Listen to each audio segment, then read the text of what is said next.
Nek ora gelem maringake, Petra wis diparingi daya kekuatan karo Semar. Rawe rantas malang mesti bakal tak putuk. Dawuhe Bapak Bagong, kowe anakku sing tak tresnani. Petra tak wenehi kekuatan. Aku percaya karo omonganmu. Mergo kowe iki tim sukses Semar Badranaya. Mula kowe kudu iso omong ning ngarepe Bathara Guru. Nek pancen Bathara Guru menehake sakaremu tak wenehi Purbawasesa. Aku kakangne Bathara Guru. Kowe wenang gawe geger ning kayangan. Kayangan ki paling ora sing sowan ki ya ratu. Apa pendhita kok cah edan-edan iki? Dong apa sowanane ning kayangan? Lah menika lho Dik, kula menika gumun lho. Ing atasipun namung drajating kawula cilik ning kok mboten kenging daya kekuatanipun Bale Marti Kunda Manik. Ing atasipun para ratu kemawon menawi sowan wonten ing kayangan menika kedang nglakoni poso. Samboten-botenipun resik lahir batosipun. Ajrih menawi kenging walat. Lah cobi to. Bagong menika sowan Sang Hyang Bathara Guru kok mboten ndodok, mboten laku napa-napa malah tingak-tinguk. Kaya wong gumun. Lah, napa wonten titah sing wantun ngitungi asta panjenengan? Menawi mboten Bagong ora mboten wonten to, mangka ya luput senjata tawa mboten kuwalat kan panjenengan. Gong, iki kayangan le. Ha iya. Aku kok ora mlaku ndodok iki pukulan Sang Hyang Bathara Guru iki sembaning para titah. Weh, kuwi guru kan? Heeh. Kok mulite rong teko? Bathara Guru. Wah. Mencorong sandangane ya, Truk. Saka Mutiara Jamrut Ergeni, kowe netel Mutiara siji kae iso tanggo urip 7 turunan.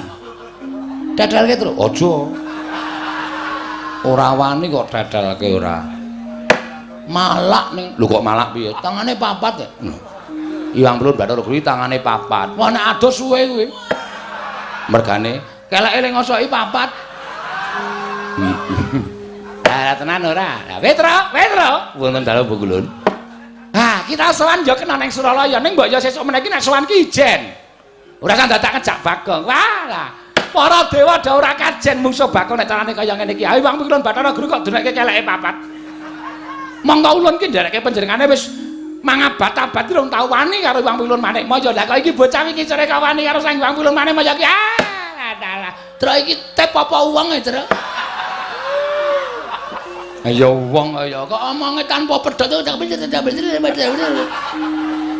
Hyang Pikulun Bathara Narada. Weh, iki apa? Sing sok diomongke bapak kae lho. Wah, lagi iki aku weruh. Heeh. Kaya jog dengkul. Jog kowe pait. Bagong aja sembrono tak idak modar kowe. Kowe lho, gedhe aku kowe. Gong. Ora ngawur kok kowe iki. Kok njur arep ning kayangan arep ngawur ora. Ana kawan wonten dawuh Pukulun. Aja kladuk wani kurang geduga, Bagong. Dalem. Kita aja rame. Aku Pawita. Kowe kuwi, hah? Lah kok muni Wita aja rame. Kita ki kowe. Aku kita. Berarti aku nek munggah kayangan jenengku ganti kita. Ora ya tetep Bagong ning celuk-celukane nek nyebut kowe iki kita. Wah, ngerti ora melu aku mumet aku nek carane. Kata-katane iki beda karo nggone dhewe. Bagong ulun isih gedhe palimarma ulun marang jeneng kita. Aja gawe geger. Mengko mundak kita kena walap. Aluweh. Kowe kuwi lho, kita. Jare Bathara Guru kok ulun. Iki ora rampung-rampung mung perkara cah. Mocap petuk siji iki. Ulun ki aku. Nah, berarti ulune loro to. Kae ya ulun iki ya ulun. Kitane mung aku tok. Petruk kanthong bolong. Wonten dawuh Pukulun. Padha rejo sak prapta kita. Weh, kowe ya kita, Truk. Wis to. Kowe iki menengo sik. Aku tak wangsulan sik. Wah, ora denger aku. Ora denger piye, ora paham. Angel nang kene iki ditelusuri kata-katane iki angel. Wis wangsulan, Truk. Nonamit pasang Kalimantabe tinebina ing lho duni dumawing tawang tuwang. Tinepatno ing tulak manuk Pukulun. Nering sambi kula sowan kula tebih saking Rubeda kepareng kula ngaturaken sembah pangabekti kula kunju. Iya Petruk ulun tampa, ora liwat pangestu ulun tampanana. Kula pun dinggo jimat paripe dayana ing kasantosan. Petruk kantong bolong padha raja saprapta kita. Nggih, Pukulun Narada wilujeng bekti kula kunjuk Pukulun. Ya ulun tampa karya bombong tias ulun. Ora liwat pangestu ulun tampanana ya Petruk. Kula pun dinggo jimat paripe dayana ing kasantosan. Panakawan Bagong padha raja saprapta kita. Inggih Pukulun kita sowan ing Sambikala. Kepanen kula ngaturaken bekti kula kunjuk ngersanipun paduka ulun. Lho. Ora dong. Piye terus? Salah apa bener? Salah. Ngawur. Iwang Pikulun Bathara Guru. Iwang Pikulun Bathara Gulu. Guru kok gulu. Ketrikel ilate. Ya Bagong ora dadi ngopo.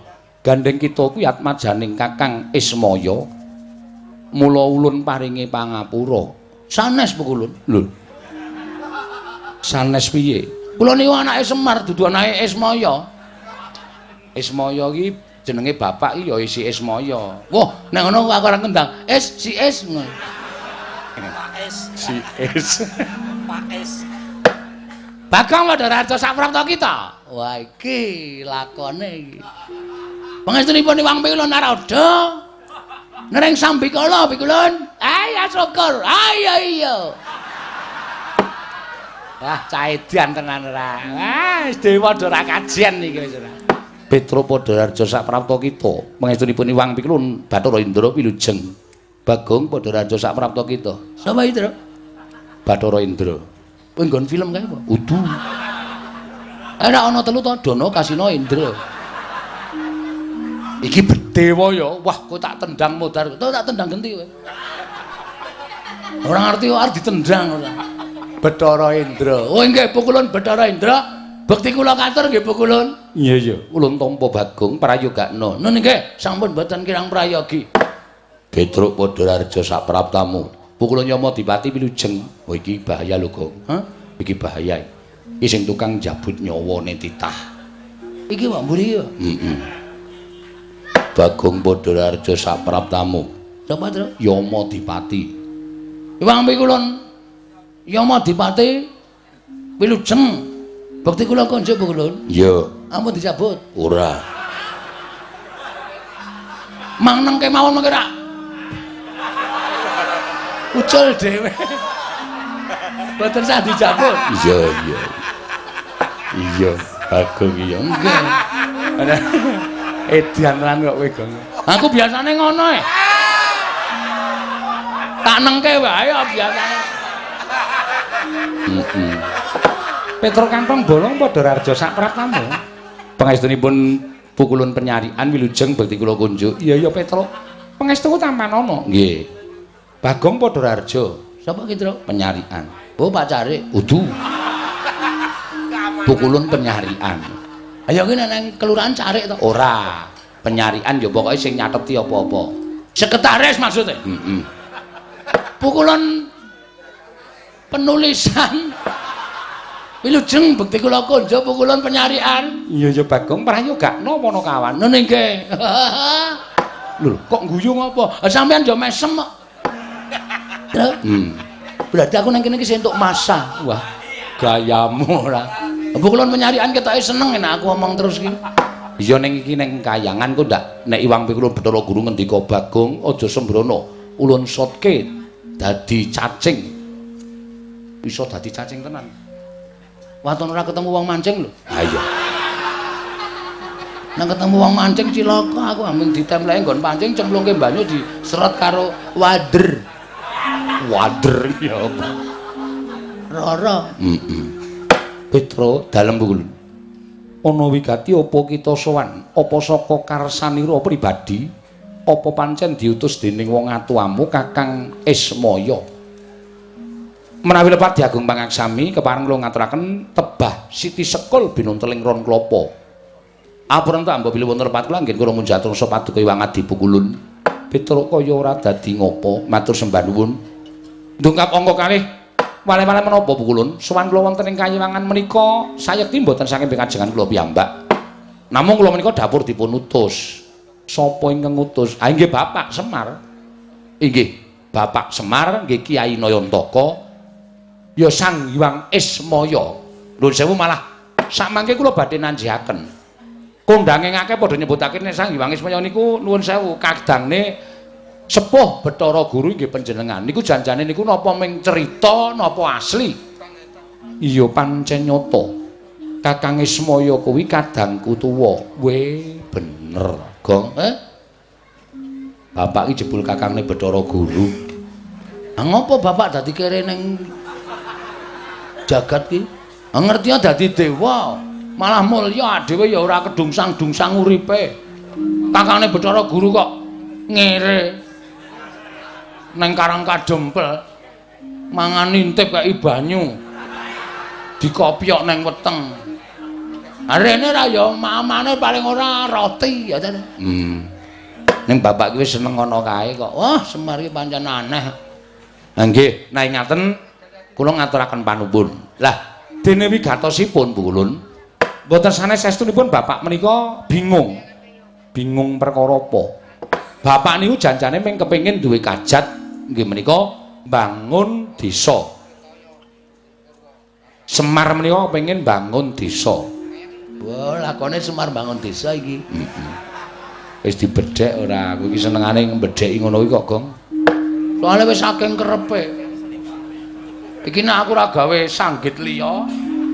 Ha iya, ndak padha karo ning YouTube. Ngendi? YouTube. YouTube ki sapa? Bakule bakmi. YouTube ki teknologi kok. Kene ra ono YouTube ora. Lajeng lho kok lajeng kowe iki ngopo? Sing ngendika kono kok. Iya iya. Salahe do ora omong. Aku omong dhewe. Sak banjure piye? Bapak bangun desa menika kok mboten bangun perkara papan sing magrong-magrong, papan sing becik, sing apik, utawa bapak niku pengen bangun omah sing wah luar biasa menika mboten. Ning kersanipun bapak menika mbangun lahir lan batin, ya lahir ya batin. Panggesanganipun para kawula uripe para panjenengan masyarakat Karang Pradesan menika supaya mundhak ya bab tetukulane, ya bab ayem tentreme, ya bab nggone gotong royong menika supaya sengkut gumregut. Mula bapak kepengin bangun desa sumados mujudake desa ingkang sae inggih menika desa Karang Kadempel. Inggih samukawisipun ya bab menapa kemawon mergi sakmangke menika nadyan sampun sae ning ibarate aja kok banjur marem merga kahanan sing wis ana. Ning luwih becik ditingkatake lan diundhakake supaya luwih monjo lan luwih kabiyawara. Iya Petruk. Nggih. Cobi to. Nek teng pundi-pundi bedaning panembah, bedaning kapitadosan menika dados sarana cecungkran. Ning nek teng Karang Kadempel mboten. Karang Kadempel menika bedaning panembah, menika mujudaken setunggiling kerukunan antawisipun setunggalan setunggalipun. Sing siji ngurmati panembahing sing siji, sing siji ngurmati panembahing sing siji. Mula Karang Kadempel niku arang gontok-gontokan, arang padha regejegan. Anane ming sayuk rukun marsinamatan daya dinayan. Tunggal cipta rasa karsa lan karyane mujudake setunggiling desa ingkang kaloka tinimbang desa liyane. Lah terus niate Semar napa? Tentrem ayeming Karang Kadempel menika aja kok ming tekan Karang Kadempel tok. Sing jeneng napa-napa niku isane gedhe niku apike saka cilik. Mengke nek ujug-ujug gedhe niku terus jeblok. Ngoten. Iya Petruk. Nggih. Mula saka cilik sing jeneng arep tekan dhuwur niku ya alon-alon le munggah aja terus mencolot. Mengko nek kepleset ndak malah gegeblak, malah ora apik. Lah niki gandeng Karang Kadempel niku wis apik digawe apik meneh supaya desa kiwa kineng tengening Karang Kadempel niku padha kepengin tentrem kaya Karang Kadempel terus tiru-tiru supaya kiwa tengening Karang Pradesan Karang Kadempel menika padha kepengin tentreme kaya Karang Kadempel terus melok-melok sing dikersake bapakne Semar. Ngono Petruk. Nggih. Lah, ning bareng wonten iku kula sarujuk, kula mathuk, kula cocok. Ning kok terus Semar kendel mawon. Bapak niku meneng mawon. Lah terus kula jawil, jane apa Pak? Ana bab sing abot apa piye? Nek perkara Prabeya perkara Brana Picis dibutuhake, mengko aku tak matur ndara-ndara Pandhawa mergo bapak ki dadi pengayomaning Pandhawa, bapak ki dadi panakawaning Pandhawa. Nek ora duwe ya nyuwun karo para Pandhawa. Ora Petruk, aku ora duwe niat mbangun perkara iki utawa mbangun Karang Kadempel iki nganggo srana Prabeya ora. Ning kabeh masyarakat arep tak cangketi atine. Ayo to didudah rasane tresna karo bumi kelahirane, tresna karo bumi wutah gedhe ya kuwi Karang Kadempel. Dadi ora usah nganggo Prabeya.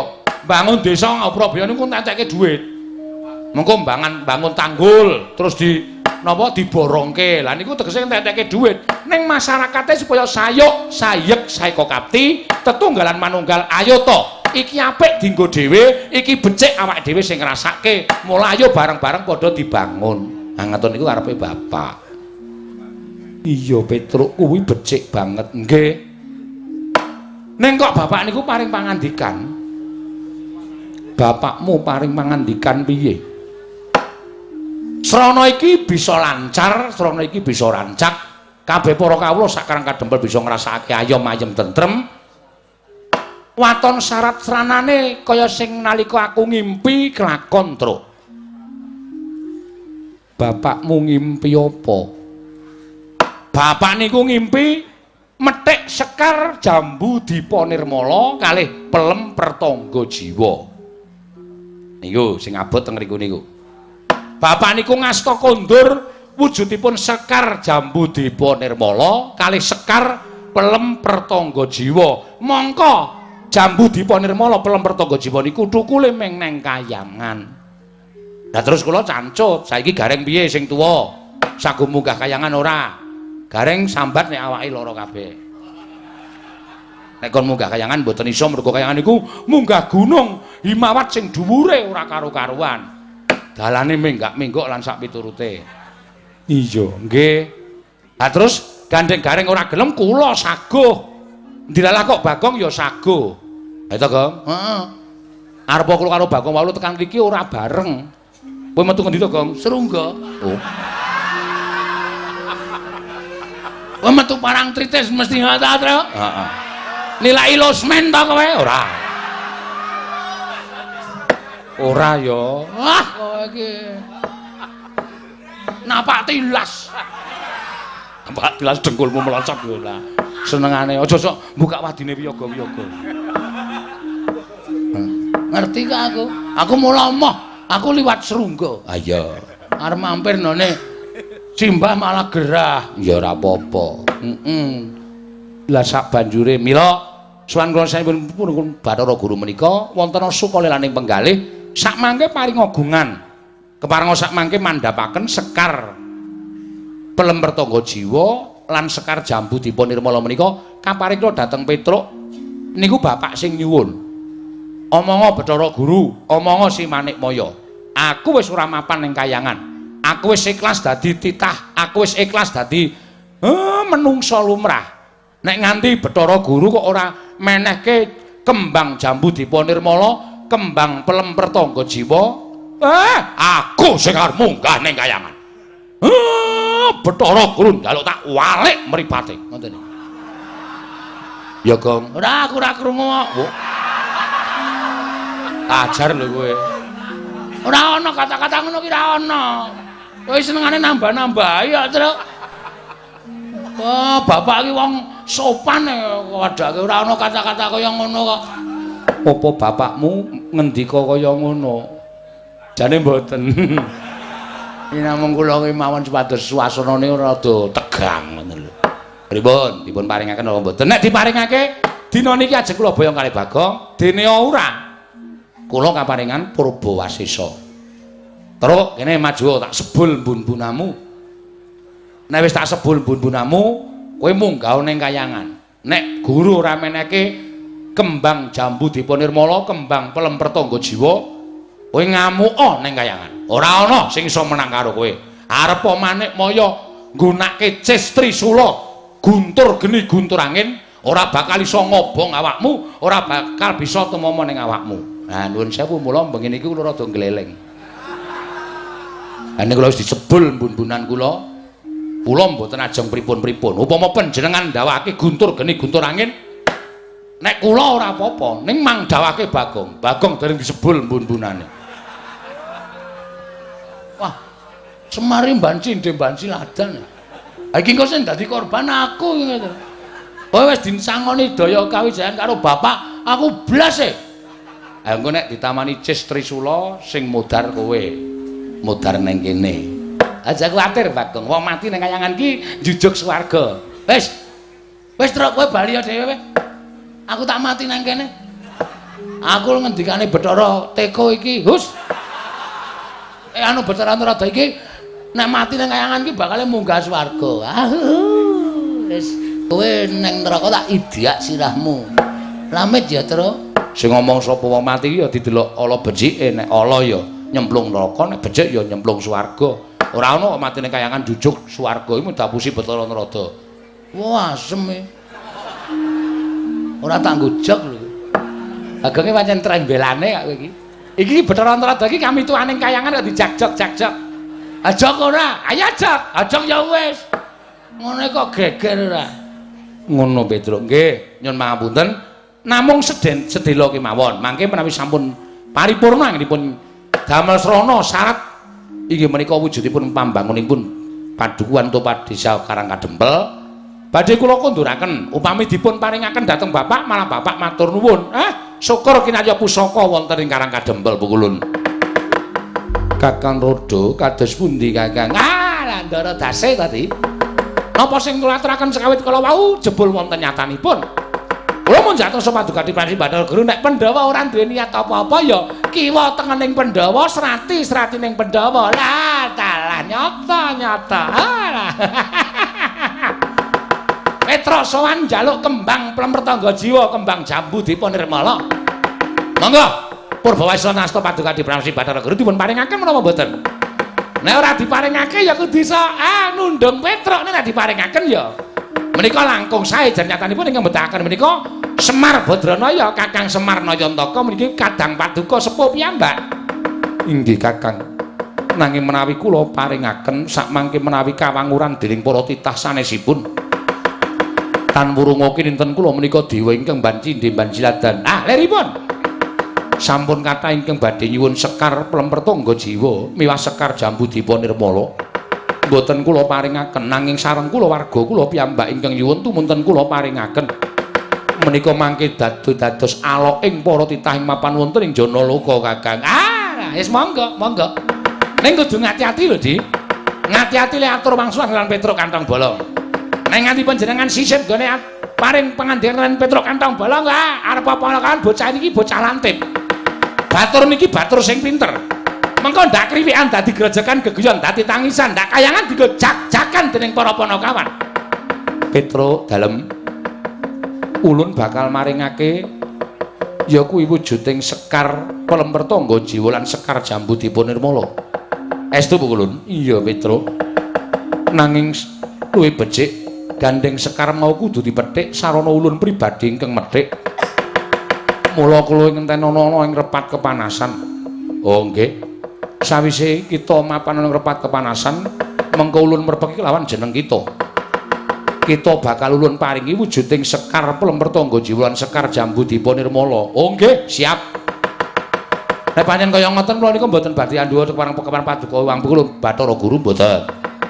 nek dipun dawuhi nengga wonten ing repat kepanasan sendika kula tak mundur saking Datulaya utawi Bali Martikunda maneh ngentosi sak bibaring pepanggihanipun para Jawata kula ngentosi rawuhipun Iwang Pikulun Bathara Guru iya Panakawan Petruk menawi ngaten nyuwun pamit Pukulun madal pasilan sing ati-ati aja kaya bocah cilik Pukulun Rada kula nyuwun pamit Petruk sing ati-ati Pukulun Bathara Indra kula nyuwun pamit ya Petruk sing ati-ati Pukulun Yama Dipati kula nyuwun pamit ya Petruk sing ati-ati Pukulun Menarian kula nyuwun pamit ya Panakawan sing ati-ati sampun Pukulun kula nyuwun pamit ngentosi wonten ing repat kepanasan iya Panakawan sing ati-ati aja kaya bocah cilik Panakawan Petruk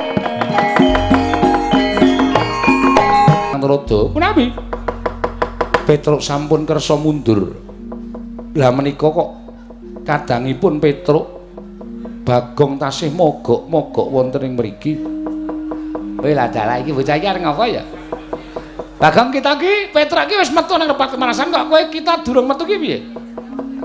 Metu kok dipeksa. Lire piye kita ora gelem metu? Ra ati kula kok ora kepenak ya. Ora kepenak perkara apa Bagong?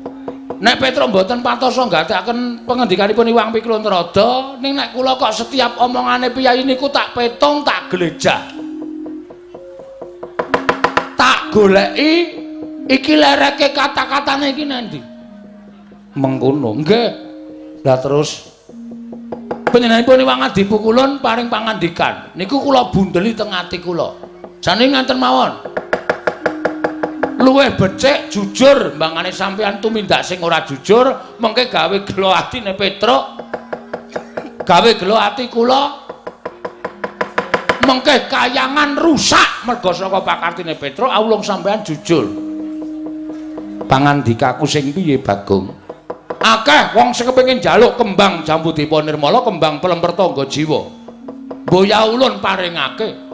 Yen nganti ulun maringake kelawan Semar ateges padha ngarani yen to kula warga diwenehi ngampil nek wong liya ora diwenehi ngampil mengko dikira mban cindhe mban siladan. Ayo, ta.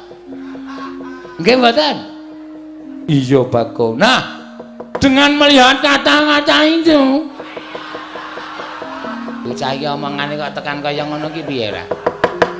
Kanthi niti priksa kalimat kaya ngoten niku kula nggadahi pemanggih lan kula saged menggaris ngandhapi. Ora taya kowe menggaris ngandhapi ki apa? Menggaris bawahi. Kalimat panjenengan ateges panjenengan boten ajeng maringake wujuding kembang Pelempertangga Jiwa kalian kembang Jambudipa Nirmala. Nggih napa mboten? Kakang Rada kados pundi? Ala dalah konangan karo genjik siji iki. Wah, dalah Petra ora iso gagapi mengjarane adi guru lah kok malah Bagong sing iso nyurasa mengjarane adi Pramanik ya dheweke ora trima lan ora gelem metu nang repat kepanasan. Ah, das pundi, Dik? Nggih kula piyambak bingung. Pun saniki ngaten kemawon. Kalah cacak menang cacak dipun blakaken kalian Bagong. Ngoten Kakang. Nggih. Monggo kula aturi blaka. Kita napa ya jenenge? Ulun kula aturi blaka kalian kita. Tetep kuwalik. Panjenenganipun pukulun kula aturi kita. Aduh. Kula aturi blaka kalian ulun. Sakarepmu. Bagong. Nun. Blaka suta blak kotang terus terang. Waduh. Kata-katane kok kaya ngono to? Kata-katane piye? Aku mau blaka suta blak kotang terus terang. Ngoten neh. Genteong. Bagong wong edan ning kayangan ki ora kena saru. Sing saru ki sapa kok teko? Wus. Lah ana wong saru kok. Omong ngiroke blak kotang terus terang kok. Saru ora. Prasaja wae. Nggih.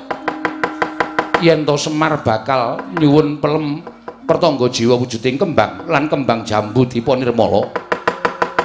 Yekti Semar nerak pacak nerajang perbatang. Lho, sebab apa? Sebabe Semar kuwi titah. Semar kuwi titah. Jare Kakang panjenengan, Kang Mas panjenengan, Sang Hyang sapa mau? Ismanto. Ismaya. Heeh, Ismaya. Iya. Lah padha karo Semar niki uripe ning donya, ning jane statuse dheke wong KTP-ne wae kula delok status dewa. Ngoten kok. Niku ateges Semar niku dewa. Sampeyan aja terus beda-bedake Semar karo panjenengan. Dume panjenengan dadi dewa teng Kayuwangan Suralaya. Dume panjenengan Semar urip ning Ngadyapada, terus sampeyan beda-bedake derajate Semar karo sampeyan. Niku jenenge ora apik. Mongko sampeyan padha-padha putrane modar aku. Coba. Wah, ora denge kok dadak omongan ora. Ya anake sapa? Ayo anake bapakne. Bapakne sapa? Empuh. Sang Hyang Bathara Tunggal. Nah, Sang Hyang Bathara Tunggal. Sing biyen jare lahir ceprot wujud ndok. Nggih to? Ngerti kayangane tak dadar. Modar kabeh sisan. Pak goreng kei Lombok ora ana Bathara Guru, ora ana Ismaya, ora ana Teja Mantri. Mlebu nang wetengku kabeh. Wah, cakok nekate kaya ngene lho. Iki nang kayangan kok nekate sak penake dhewe iki piye? Tetep ulun ora bakal maringake.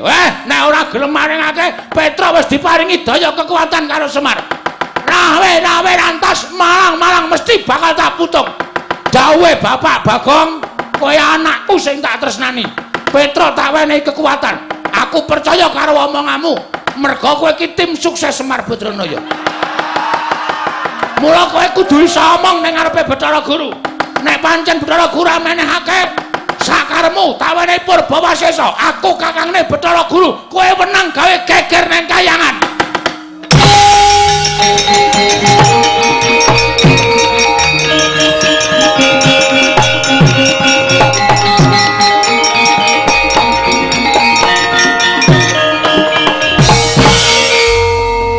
Mastu Nomo Sidam Sekaring Bawra Langgeng ngilah ngawi gena Mastu Purnama Sidam.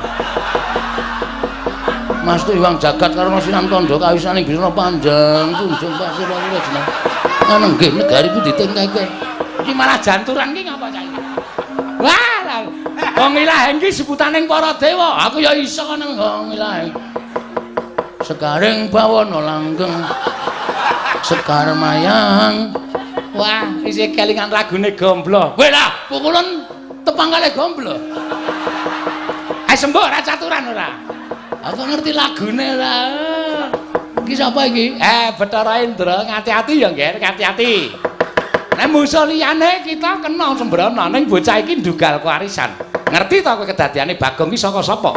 Mula Bagong kuwi ndugal kewarisan ora luput senjata tawa, ora tau kena walat, ora tau kena apa-apa merga Bagong ki dumadi saka ayang-ayangane Semar. Weh. Berarti aku duwe anake Semar. Kita kuwi kancane Semar ingkang dhisik dhewe janjane pancen Petruk karo Garengke luwih kalah tuwa lawan jeneng kita. Oh, asem e. Oh, diterano gajule sirahe tenan.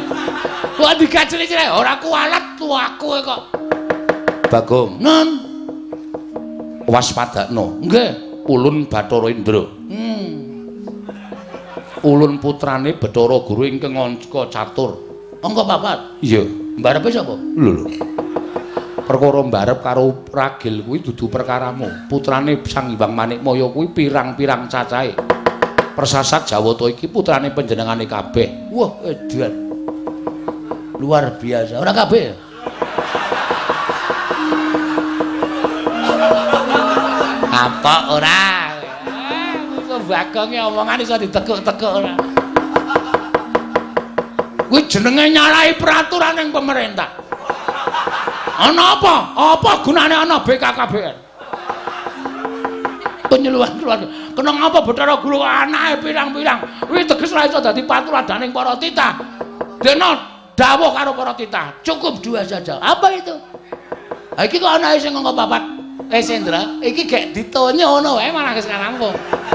Aku ditonyo, aku tiba ndene ngenengi teko, tumplak kabeh. Ora dojok kabeh semono. Wah, lah trondolo tenan iki wae sumuk malah aku. Gagas Bagong malah keringetku dileweran ora karo-karuan. Bagong kita aja wani karo Kanjeng Rama Pukulun. Mergane Rama Pukulun, lho, Rama Pukulun ramamu apa piye? Mulai wong adi Pukulun tumindake ora jujur akon karo Petruk nunggu nang jaba. Ning jebul panjenengane arep blenjani karo Panakawan Petruk. Monggo Petruk iki kakangku. Sing dikongkon karo bapak ki werna loro anake Semar siji Petruk loro Bagong. Nek Petruk ora dong kalimate utawa pengendikaning para dewa, Bagong sing iso glejah pengendikaning para dewa. Mula wektu dina iki kula njaluk keterangan sing gumathok.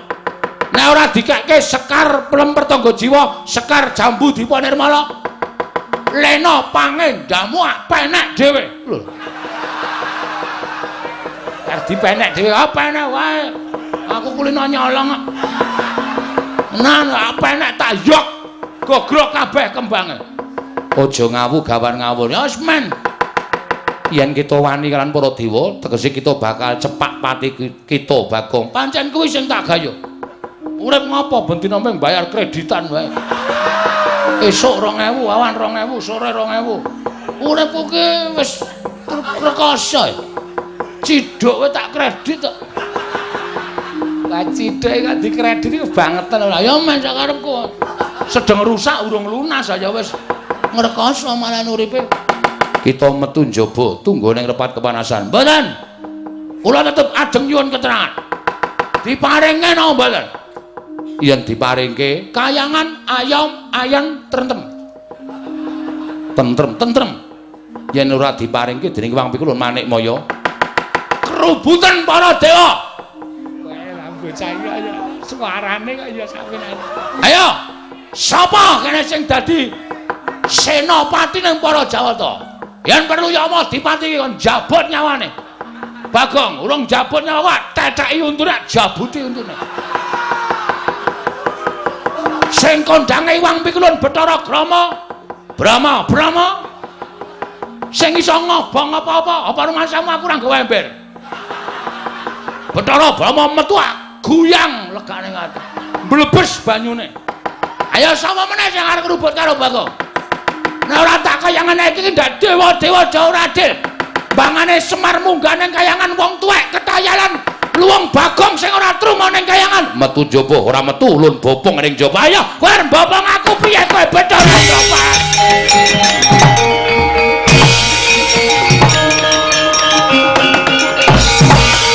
Ledan. Iki gak bali meneh ki piye? Endra. Iki gak merucut ki piye? Apamu kapan kowe ayo? Lendange tak kesok. Aku mbrojol dhewe ayo. Bagong sepeleke cah digdaya. Nek men digendhonge aku digendhonge. Sok tak tibake dhewe. Saking kesele. Kono rono kono. Pegel aku anu. Weh ya mati-mati. Wae Bagong gendong.